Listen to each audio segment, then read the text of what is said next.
Listen, welcome everyone, and thank you so much for staying after our production of Somewhere. I hope you enjoyed it. We're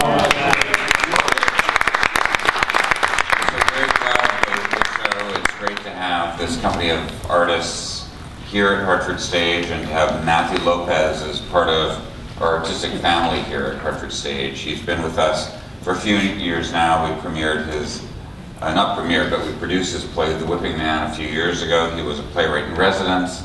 He's now brought us Somewhere, and next year we're producing his newest play, Reverberation, and he's a very, very exciting young playwright and artist, and what he's done by bringing Somewhere to our community, I think, has really been an opportunity for Hartford Stage to connect with a certain part of the population and our community here in Hartford in a very meaningful way. And so we thought this would be a great opportunity to bring together this wonderful group of panelists to talk about some of the issues in the play and issues in their lives that are related to Latinos and Latinas at work in Connecticut. And tonight we're very happy to have you all here. This event is sponsored by Connecticut Humanities through their At Work initiative right now. And I'd love to introduce Bessie Renya, who will introduce the rest of our panelists, and Priscilla Lopez will be out in a moment after she has come out of her costume.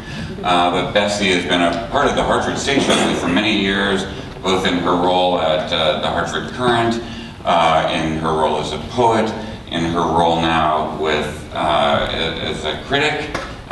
We're so pleased to have you here. Someone who is very important to us, and I'm so glad that you agreed to do this for us. So let me turn it over to Bessie. You need I'm very happy to be here, and thank you so much for those of you who were able to stay. And I hope you're not paying too much for extra babysitting.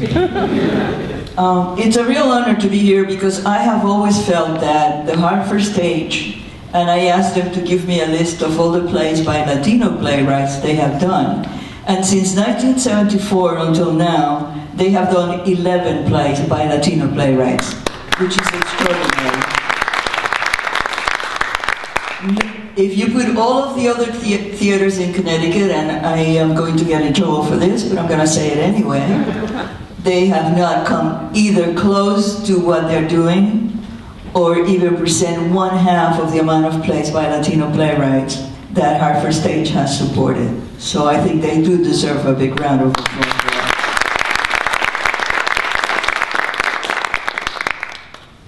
My second favorite is Yale Rep. Because they do bring a lot of playwrights and Latino actors, but you guys are winning the gold medal for this. I would like to introduce the members of the panel today, and all of them are very dear to me. We have been friends for a very long time, and they are all real wonderful representatives of the Latino community in Connecticut.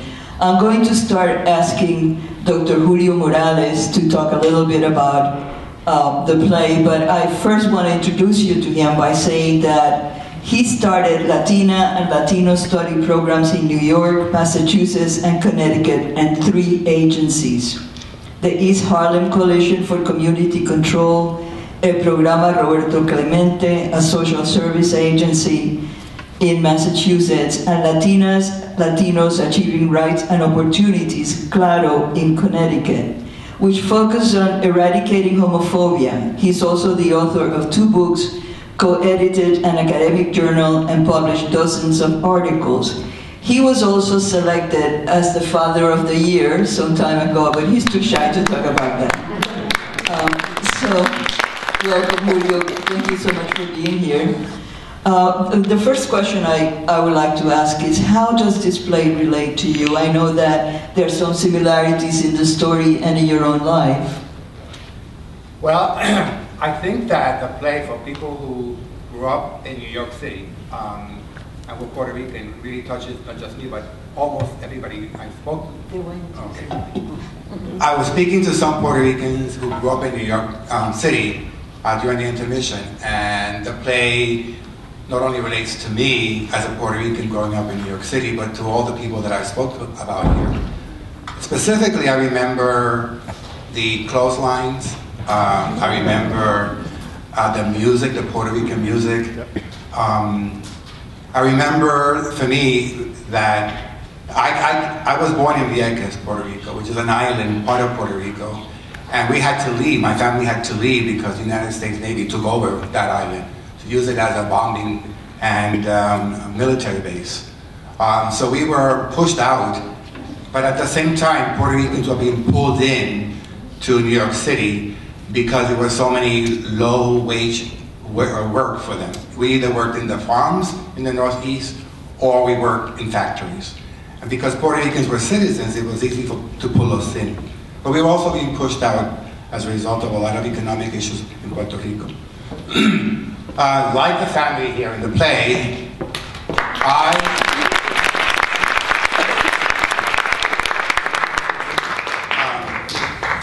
like the family in the play, we moved into a one-bedroom apartment in East Harlem.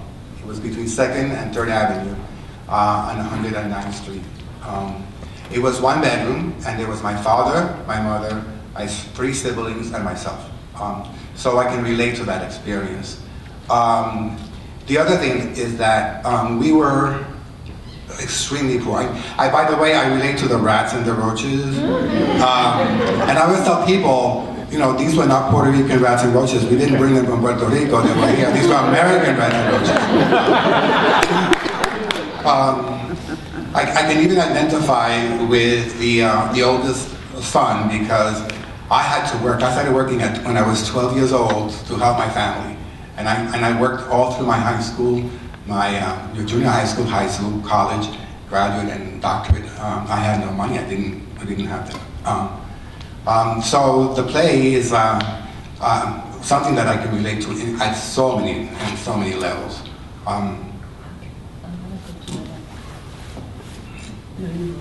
But one other thing, I went to a high school on 65th Street between West End Avenue and Broadway, and that high school was torn down to build the Center for Performing Arts. Thank you, Julio. Should I let you take a little rest before I start asking you questions and introduce Whatever you like, I'm here to serve. Well, I have to say that I feel like I'm in the presence of royalty, theater royalty. Anybody who was in the chorus line is like my queen. Thank you so much. So, and I was reading about you for the little article I wrote about you, and I was very curious to read that you started dance classes when you were 6 years old? 7. 7 years old. 7 years old. So your family has always been a family that encouraged your artistic abilities? Yes, my mother. She wasn't quite as pushy as Inez, but she was very supportive. She was very supportive. But I think she always had it in her fantasy that she would have loved to have done something, you know, danced or something. So she gave it to her children. One of the things that I was very interested in the play in terms of the stereotypes of Latinos is that we don't care about classical music, and we don't care about ballet, and we don't care about any of those things. We are just salsa, merengue, bachata people. And one of the things I love about the play is that you break all those stereotypes. Matthew, your nephew, breaks all those stereotypes. And to me, that's such an important issue that is being raised in the play. And I don't know if that has been addressed in other discussions of this play. It hasn't, but, well, Matthew's father's my brother, so we were raised in a home hearing musicals and classical music and, you know, Spanish music from Spain. So we had and pop music too. I mean, it's wonderful because in the play they have the Hit Parade magazines, and my mother always bought those magazines, and we would sing all the songs, you know, from that magazine. But yeah, we had a very varied life in terms of what we heard musically. I'm going to go on to Yanil for a moment, okay. And I'd like people to know that Yanil Teron has served as Executive Director of the Center for Latino Progress, and under her leadership, the Center has expanded its workforce contextualize programs and build the agency's capacity, making it the first Latino agency accredited and recognized by the Bureau of Immigration Appeals in Connecticut. She's serving her second term as elected NCLR Northeast Council representative, and she is a great voice for Latinos in Connecticut. Thank you for being with us today. Thank you. Appreciate that you stay beyond your bedtime. It is my bedtime too. I just had to mention that I didn't grow up in New York, but I remember everyone in Puerto Rico had a family that have come and done the journey. And we visited the family when I was very young. We went to see the courageous families that left Puerto Rico, migrated into New York without no education or very little education, no language skills. And to me, I admired them, and I thought that was so awesome to go and meet them and meet the big city. I was very, very impressed. And I think that we had to look at them, and I respect them because they have left a legacy, the legacy that I have enjoyed. 14 years later, I did my own journey to this country, not knowing when I was little that I will end in Connecticut.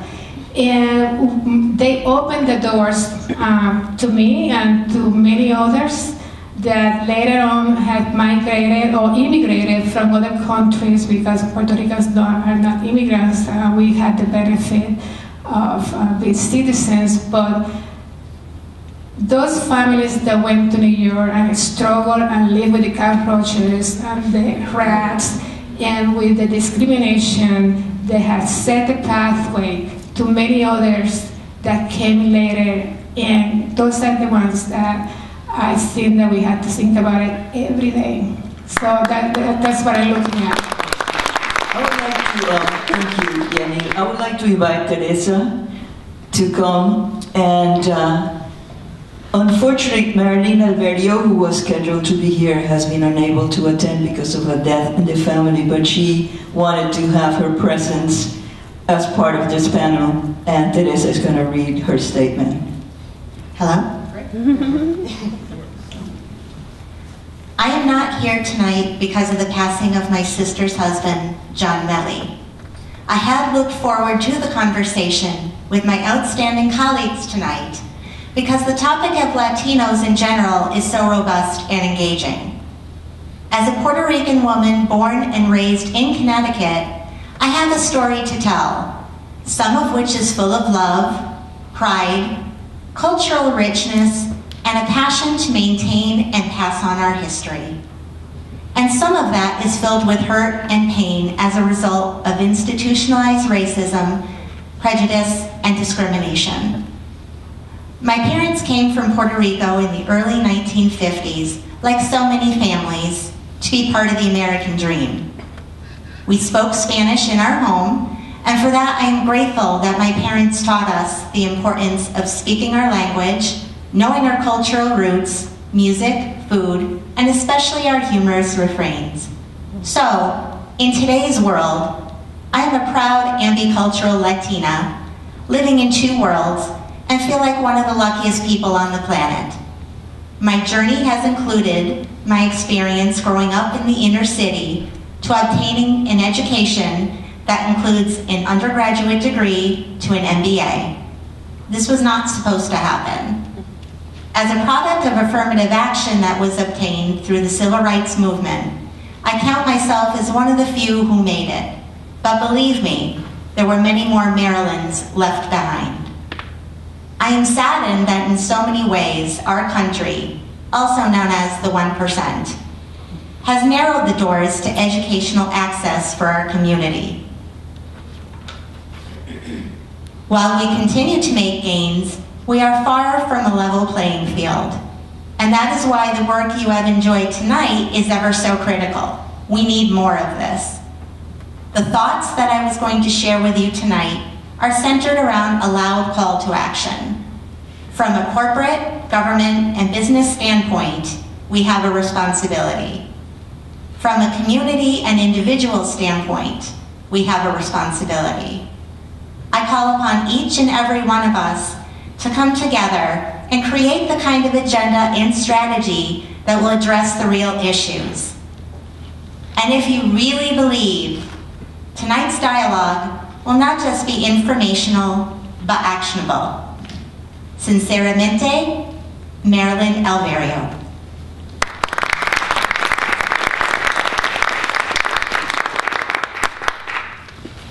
We are really sorry for the Alverio family's loss. And I have known Marilyn since she started college. So we go a long, long way, and now she's a grandmother. I can't believe it. I'm still the same age, but I would like to introduce our last panelist, Werner Ollanadel, because I think the work he does really reflects what Marilyn was trying to tell us about taking action and doing something very specific for the community. So would you like to tell us a little bit about the kind of work that you're doing, the legislative work you're doing, and I'm supposed to say who you are. Ollanadel was born and raised in Santiago, Chile. He's currently the Executive Director of the Latino Puerto Rican Affairs Commission, an autonomous, non-partisan public policy agency within the Connecticut General Assembly responsible for providing research, analysis, and leadership to state officials and to the public to improve the socioeconomic status of the Latino community in Connecticut. And before he was appointed the Executive Director, he was a legislative analyst for the Commission. So welcome, and thank you for the work you do. Buenas noches, muchas gracias. First of all, I am very grateful to have been invited to this panel, and I am so honored to be with everybody's presence here today. So thank you so much. I was born in South America, and I came here in 1987, and I was raised during a dictatorship.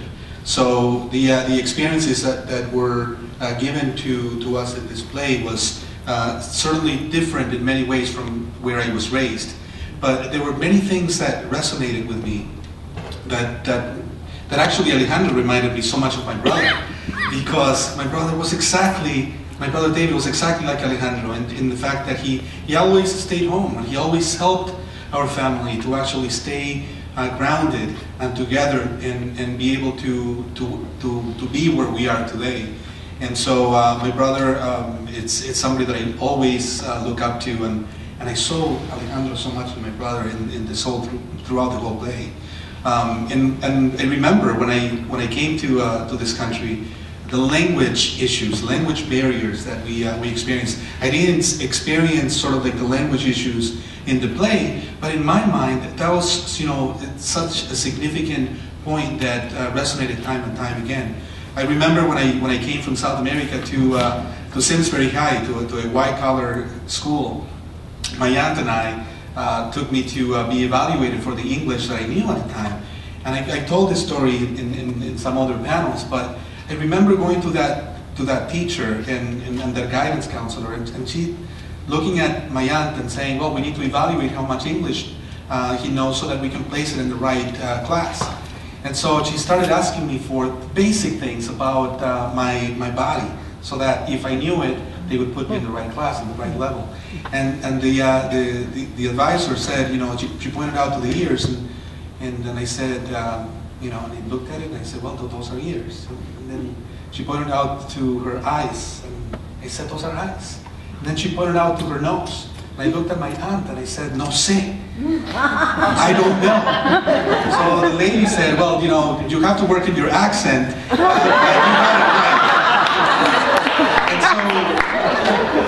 And so that really felt that, what I was experiencing in this play, it reminded me about so many of the things. After I went to Simsbury High, this white-collar school, I was transferred at 6 months to a blue-collar town in Winston. And at the time, there was only one Puerto Rican family there. And actually, we went to the prom together And the family, Yolanda's family, actually reminded me so much of the family unit that I observed in this whole play. Is that working together, looking at the bills and saying, look, do we have enough money to actually make it to tomorrow? Well, that is exactly sort of the struggles that we're facing in Connecticut, in the Latino population. You know, we have, the majority of the population is Puerto Rican in Connecticut. We have now a growing diversity of people from South America and Central America, Mexican being the second largest. But the income disparities are tremendous in our community. So it's a lot of what we observe here that was put in a time that was many, many years ago.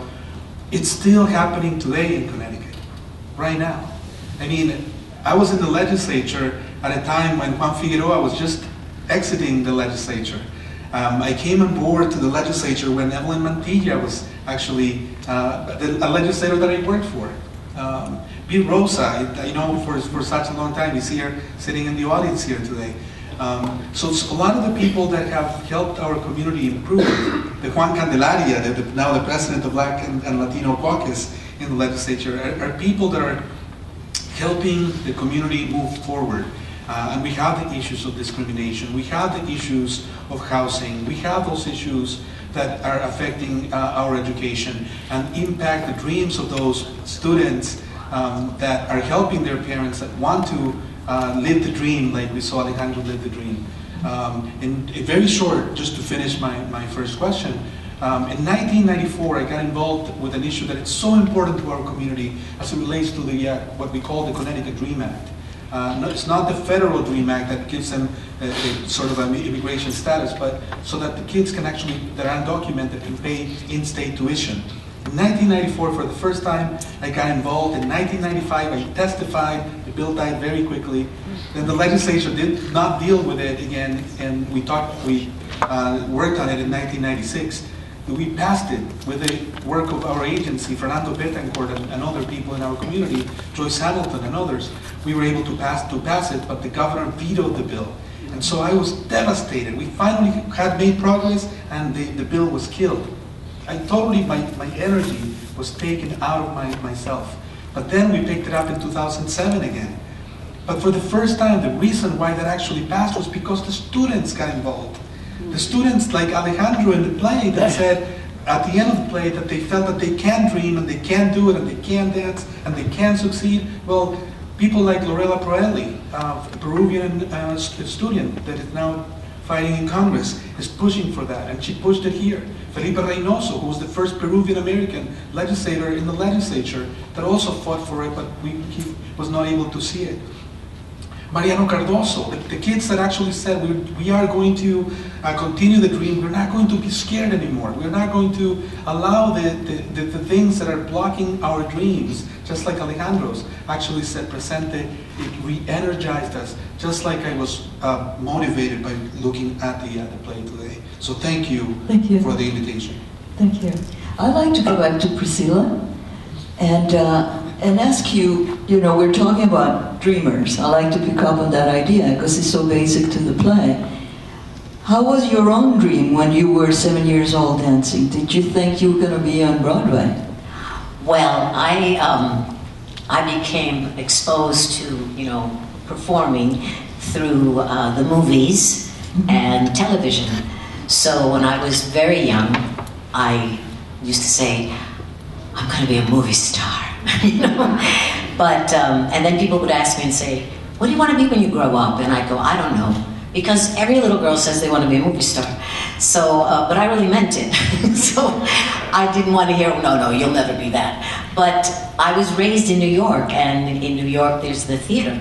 So I became exposed to the theater, and I started as a dancer, dancing, and then I got to, well, part of this whole play is based on a truth that myself and Matthew's father, we were extras in the movie of West Side Story. And it was something that always fascinated Matthew, and that's how he started this whole play, and then grew, you know, and made his own story too. But so going to there, I was involved with, you know, the kids or the young people who were in the movie, and found out about the High School of Performing Arts that they had attended. So then I thought, oh, well, I've got to go to the High School of Performing Arts, you know. And so it's like being in New York, I was exposed to a lot of opportunities probably that I wouldn't have been someplace else. So then I went to the High School of Performing Arts, and then I was there, and I thought, well, I've got to hurry up and work because I want to get out of school and work. And then when it came time to go to college, I thought, you know what?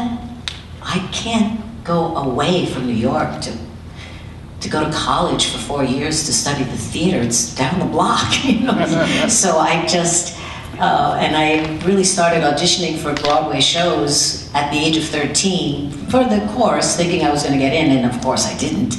But I did manage to get 5 years of experience of just auditioning. So by the time I graduated high school, I was very in tune with what it took to do an audition, and then I started working right away. So I was very happy that I did take that road. I don't tell young people don't go to school, but that just happened to be my thing. I was just so impatient to work and work and work. And then I realized that by the time I got out of the 4 years that I would have been in school, I had already done 4 Broadway shows and had been doing my career for a while. So I forgot your question. I think you answered it pretty well. Yes. Thank you. I want to ask Julio how he went from being evicted from Vieques to Dr. Julio Morales, who has written 2 books and raised a family and has had so many awards and recognition from so many different communities. I think that, first of all, it was a family migration, and I was always filled with my grandmother and my grandfather and my aunts and uncles, and we helped each other, meaning in terms of money and clothing and what have you, and the blessings that I had. I thought that was very important. I also think that the teachers are very important. I remember when I was in the 4th grade, I had a teacher who encouraged me so much that when I got sick, he actually sent me a note and visited the family. I was so impressed with that I wanted to be a teacher. So I started teaching my brothers and sisters, and I think I realized that the more that you give, the more that you get, because as I helped them, it strengthened what I knew. And so that was very important. I also was, I think it's almost blessings, because my parents actually thought that my goal should be a high school degree, period.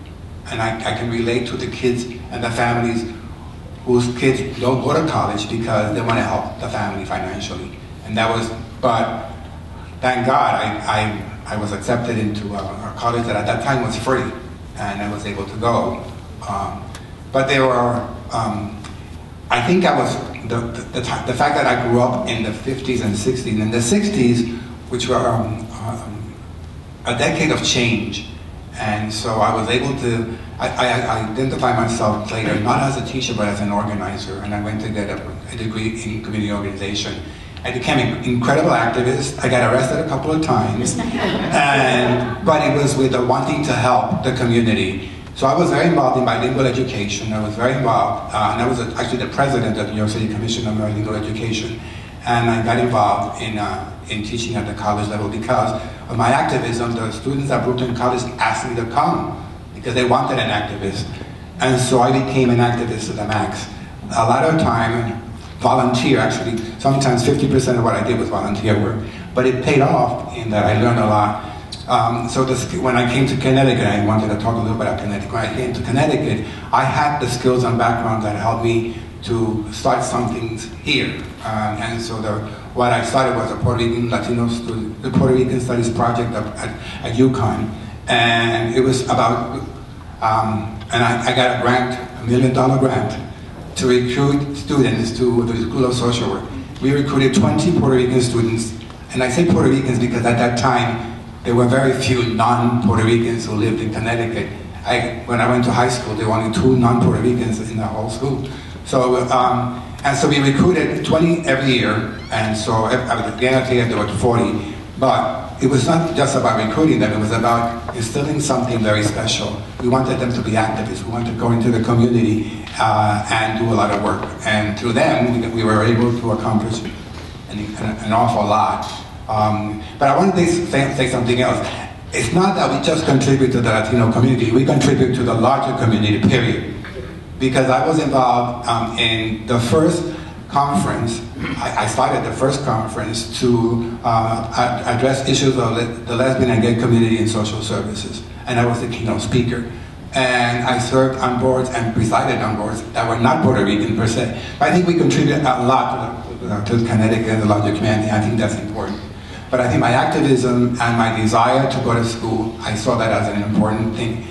And the fact that I met activists, I mean, I got involved with Antonia Pantoja in 1960 prior to Aspira. And I think, again, I had a lot of mentors. So I think it's luck. A lot of work, and I think the talent. I think I was always said I was intelligent, and I think that was very important. But I think also, to me, it's not just luck; it's also blessings. Thank you, Julio. I'm going to ask Yanil about the work that she's doing, because you are out there in the Latino community every day, and how much of the play, of things you see in the play, are reflected with the people that you're working with all the time? And that's one question. I'm going to ask you two, okay? The second question is, what was your goal when you were growing up? What was it that you wanted to achieve? What was your dream? Well, I think I didn't know back when I was little that I would end in this job, but it makes sense because since very young I was doing fundraising for causes. So it just came naturally to me eventually to be where I am and trying to help those that were less fortunate. And that's something that was taught by my family and also by the nuns, the Spanish nuns. If anyone knows them, they're very tough. And when I came here and I got the opportunity to work at what it was back then the Connecticut Puerto Rican Forum, the Connecticut Puerto Rican Forum, a little bit of history, was invited by the Department of Labor to open an office here because there was a growing Latino, mostly Puerto Ricans, like Professor Morales said, that they didn't have the services that they needed to be able to reach their sustainability, be able to work and step out into the American dream. So back then in 1978 when the office was opened, it was about 20 to 40,000 people that were here, and now with twice as many. But the demographics had changed, and what I see in our center are a lot of South American people and Latin American people that, just like the family, the Candelaria family, they have a lot of dreams, but they are a little more difficult because they have issues with their papers. So they struggle, but they have that dream to do better. They come and try to learn skills in a very short time to be able to work and provide for their families and their children. And just like the Candelaria family, they are living in less than favorable housing, and they are limited with other opportunities that the Candelaria family had, but they are very courageous and they are working really, really hard, and that's what motivates me to continue the work that we are doing. Thank you. I think we have a few minutes for questions. Teresa, how are we doing? Doing good? Any questions? No? Yes. Yeah. Hi. Excuse my voice a little, it's kind of going in and out, I have a cold. But my name is Cindy Martinez, and I'm happy that this panel is happening, and listening to all your journeys has been really cool for me. I wrote down, because I can't remember everything I said. Okay, so you guys mentioned earlier that the Puerto Ricans were initially brought here for low-wage jobs. So to me, it's no wonder that it's been a struggle to dream and to believe that working hard in that dream will pay off. So we just work, and we work hard, leaving our wishes aside. So something I've been thinking about was, is it about working hard, or is it about that old plan of the Puerto Ricans only supposed to reach but so high and stay in those low-wage jobs with the systems that have been in place since that era? I'm a professional actor myself, and I've always worked hard outside this field all my life, trying to hold on and balance surviving and unselfishly providing for my family. So it's been an eye-opener to notice how little plays are commissioned by Latina playwrights, and secondly, how it's been a challenge to even be cast in them. How could our initiatives meant to foster Latino advancement also assist the dreamers, the artists? Cindy, do you want somebody in particular to answer that? Anyone could. Anyone could. Priscilla, you want to take it? Well,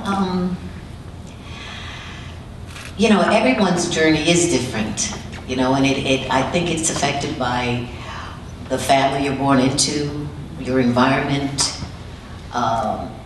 who you are as a person, and because, I can remember going to dancing school with another girl who was so much better dancer than I could have ever been. But she didn't have that thing inside her, that need or that desire or that dream. She was more fearful and wanted to have the security of marrying her high school sweetheart who became a dentist, and they had a nice house and did all of that. And years later, we're still in touch, and she always, I could see her feeling of like, oh, I wish I would have tried, but, so I think that it comes down to, first, what's inside you and how desperate that need to accomplish anything, whether it's in being an artist or a teacher or whatever. And hopefully we have the people around us, our family, to support that. I know that just having worked in the theater for all these years, I see the advancements that have happened for the Latino community. When I first started, I think the first Latino person I portrayed was in a chorus line, Deanna Morales, who was just a very integrated person here. I was basically playing myself.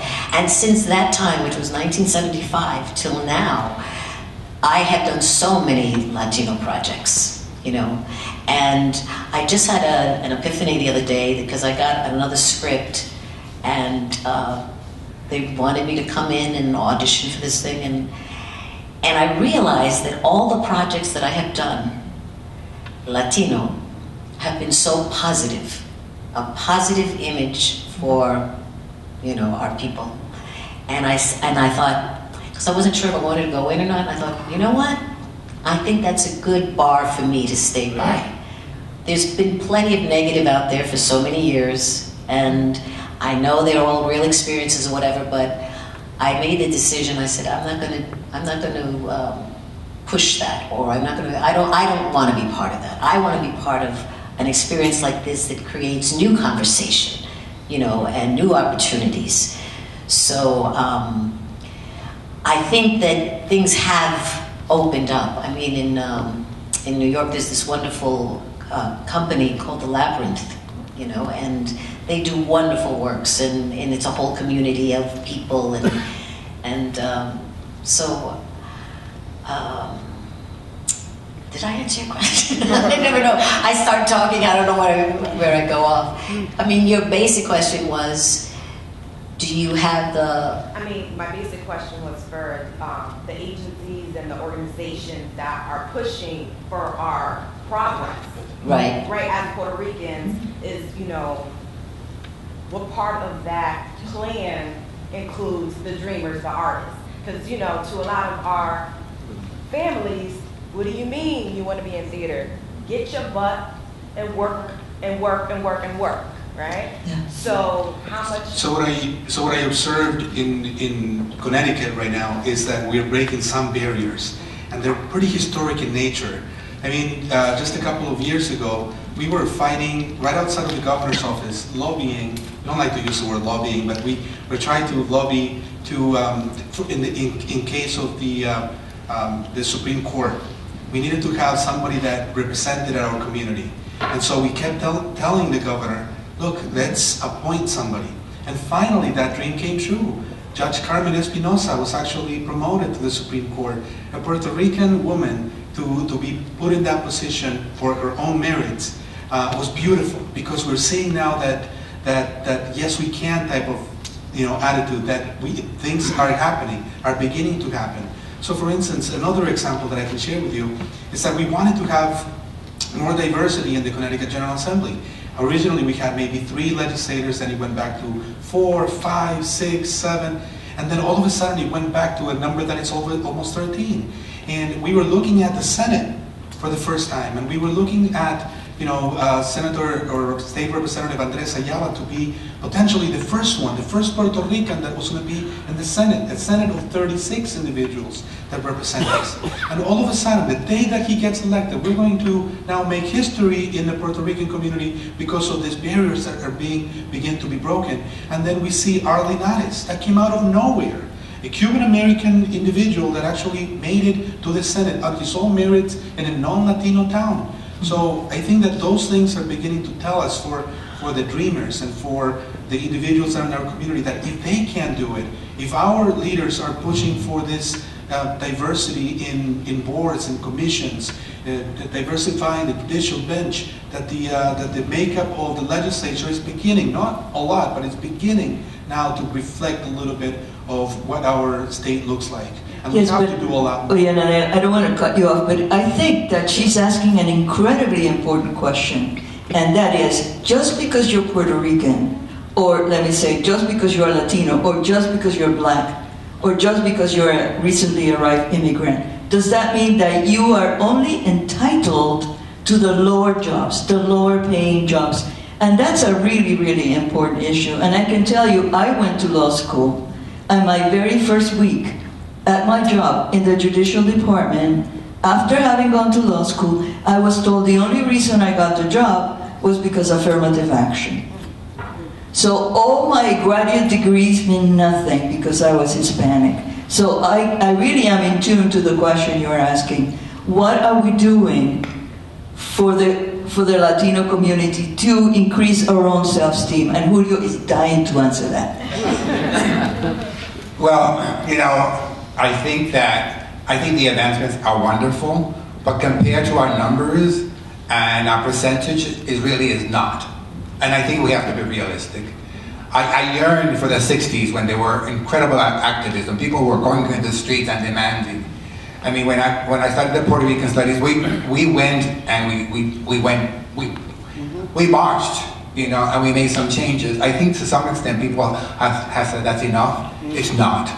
And I think what we have to do is go back to the activism. The students, unfortunately, are not doing it. I'm sorry we're going through the legislative system, but we need people in the streets. Yes. We need to have people go out and willing to be arrested for our rights. We should not settle for what we have now. Yes. Not now, and not until we have achieved what we are entitled to, which is equality with everybody else.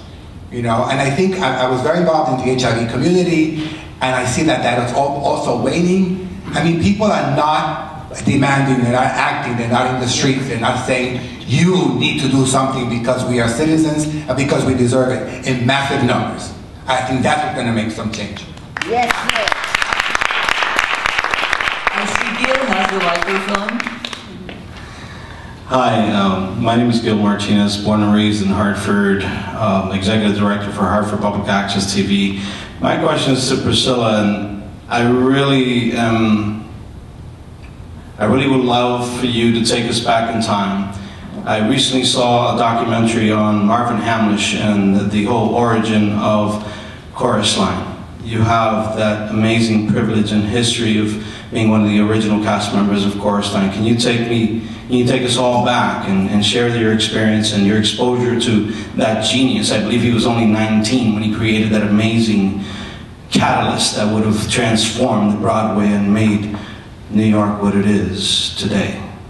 Well, Do you want specifically to Marvin Hamlish or the experience of a chorus line? You and Marvin Hamlish, what he did to inspire you. Did you ever have any interactions with him? Oh, I had many interactions. But it goes back before Marvin Hamlish. So I'll just give you a little clip. I mean, it was, Chorus Line came, they're all based on real stories. Chorus Line was not written by a playwright who wrote the story. These stories came from tape sessions that dancers had gotten together. It was during the 70s when New York was in trouble, the theater was in trouble. You know, they keep saying that's the end of Broadway because the economics and all that. So it was a very dim time. So there were dancers who was trying to create some sort of work. And it was a couple of individuals who started calling their friends and saying, look, we want to see maybe we can start a repertory company or whatever, and would you be willing to come and talk some night, you know, as we all get together as a group? And I said, sure. And then they said, well, Michael Bennett will be there. And I went, Michael Bennett? And at that time I had already worked with him and I was madly in love with him and would give my life for him. So I said, I will be there. And so we went, and the night, and we went over 2 weekends. We went after our shows. We were doing shows on Broadway, you know, these were all Broadway people. And so we would meet at 11 o'clock at night, and we talked all the way through 11 o'clock in the morning. And then we did the same thing the next weekend. And basically the show Chorus Line was what happened at those tape sessions, where Michael Bennett was Zach, in a sense, asking us all these questions, and we would answer them. And all this material was put down on tapes. And then these tapes were lifted by Nicholas Dante, who was one of the stories, the story of Paul, the homosexual boy. And that was the first time that issue had been dealt with on Broadway that way, you know. And so he transcribed all this information, he typed it all out, and the project started to happen. And then when Marvin Hamlish comes in, he had just won, I guess, the Oscar for The Way We Were. I think that maybe that's what it was. And so he was just, you know, starting to, he had been a fixture on Broadway for a long time. I think the first time I ever worked with him was way back, he was a rehearsal pianist. You know, he would do that. But so Michael Bennett just kind of tapped him on the shoulder, having known him, because I think it was actually Henry Suit Henry. It was another play that he had been the rehearsal pianist for. So Michael Bennett knew him and said, come on in, you know. And he was very brave, Marvin Hamlish, because he literally composed in front of us on a daily basis, because then we went into a workshop situation of every day, you know, for 8 hours, you know, 7 days a week or 6 days a week for $100 a week. But I was just so happy to be in this room with Michael Bennett and all these dancers, and one of them being, you know, Marvin Hamlish. And as I say, he's created his work on us. And so, like the song that I sang from the song called Nothing, I just told you before that I had heard about the High School Performing Arts.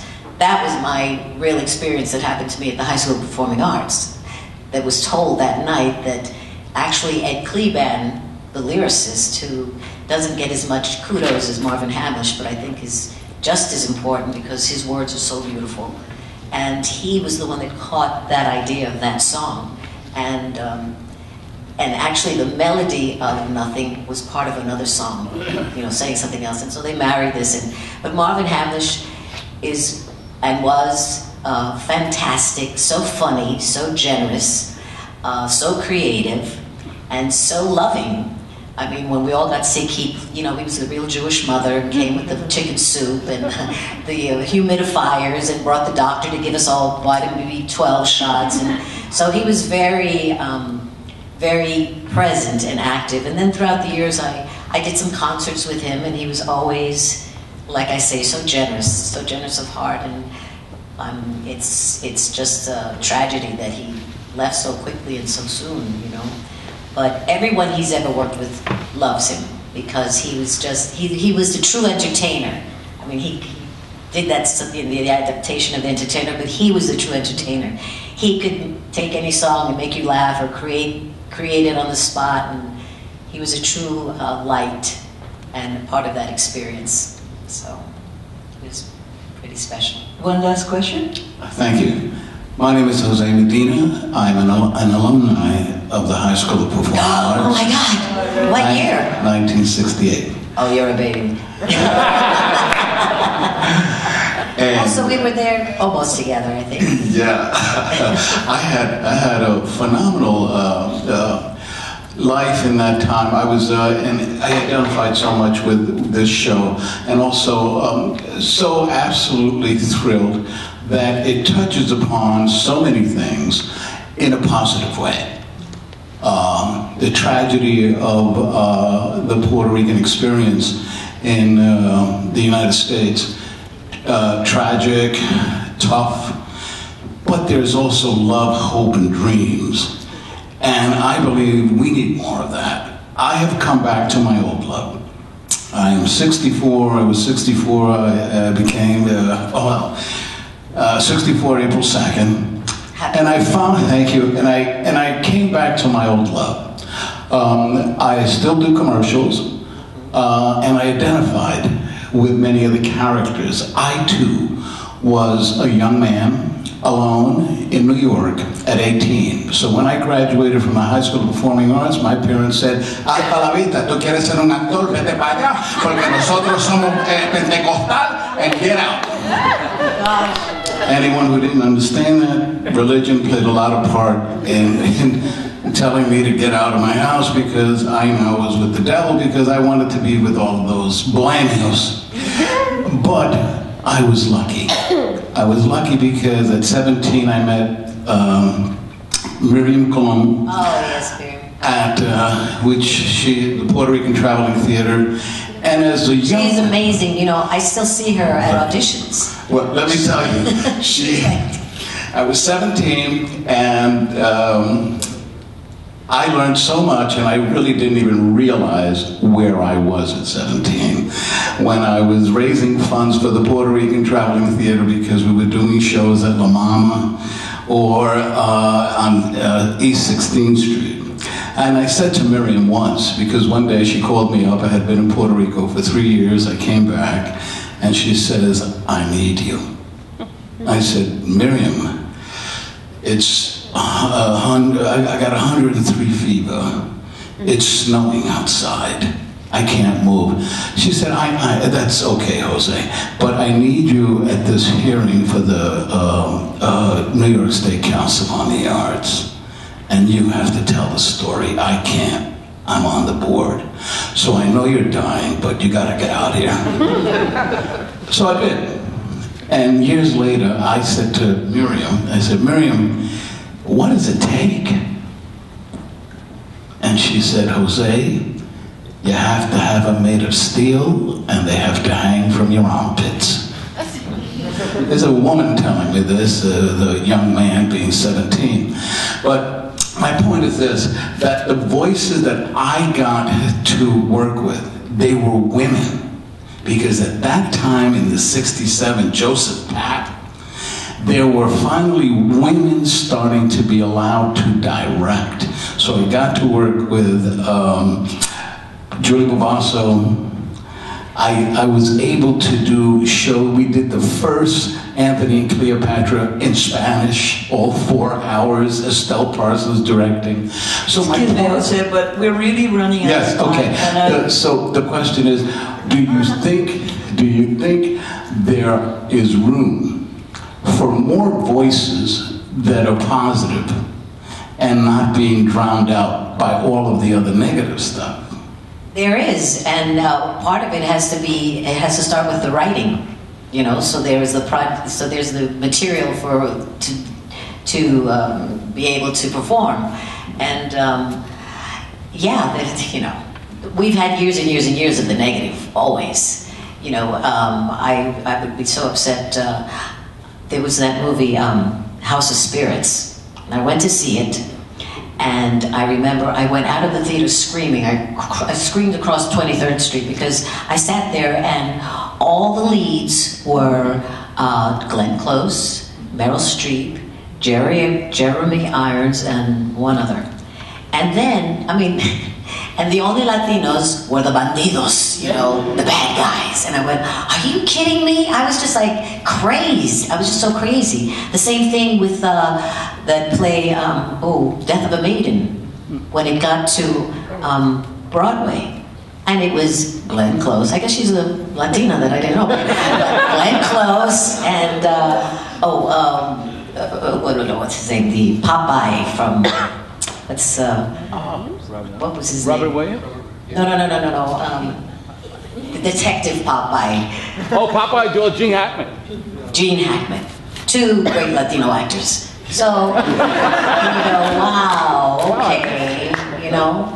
But then, you know, the people who are in charge, it's all about money. The people who are in charge are the people who put the money down, and so they want to make sure that they get their dollars back, and so they're not going to, you know, put people who are not known. So they hire these stars, and the people come, and then they see something that's probably mediocre because it's not real, you know. But so it has to do with being in a position of power, and power means money. You know, people who can generate the money to create the opportunities and to make things happen, so it becomes economically viable. But since the Latino community in the United States keeps growing, they're paying more attention to us because we buy cosmetics, we go to the movies, you know, we buy clothes. We're a big, you know, market, and the more that happens. I mean, I don't know if you've noticed, but look at television. There are so many brunettes out there now. It used to be, when I grew up, it was a world of blondes. You know, total blondes and big. And I said, oh God, where do I fit in this world? You know, and it wasn't until Twiggy, who was like, and skinny, I said, okay, there's hope for me. But if you look now and you see commercials, because commercials always tell you what's happening, you know, and you see all these different families. And now the thing that I really love, you see these Goya commercials with these white families. Goya, you know, I said, well, this is good, you know.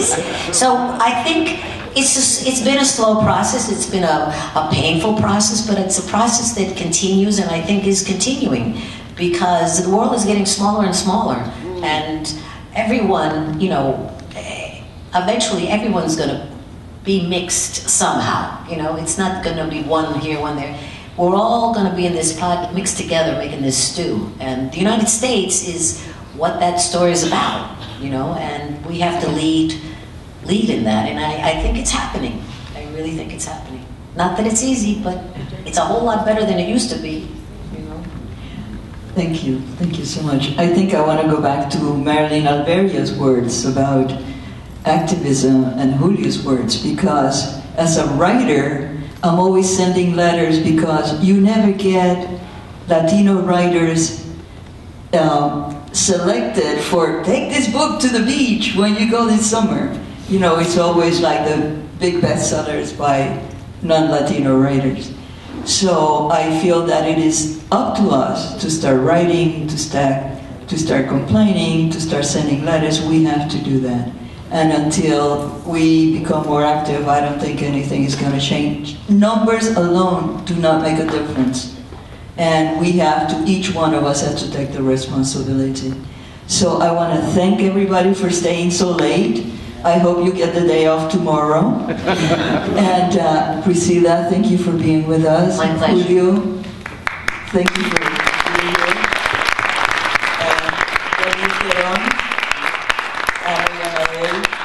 Teresa, I want to thank Teresa for her patience in dealing with me throughout the time we have been putting this panel together. It was a pleasure to put this together. Thank you so much for everything that you've had to say. It was very important, and I couldn't be happier. Thank you, Bessie. Thank you, Teresa.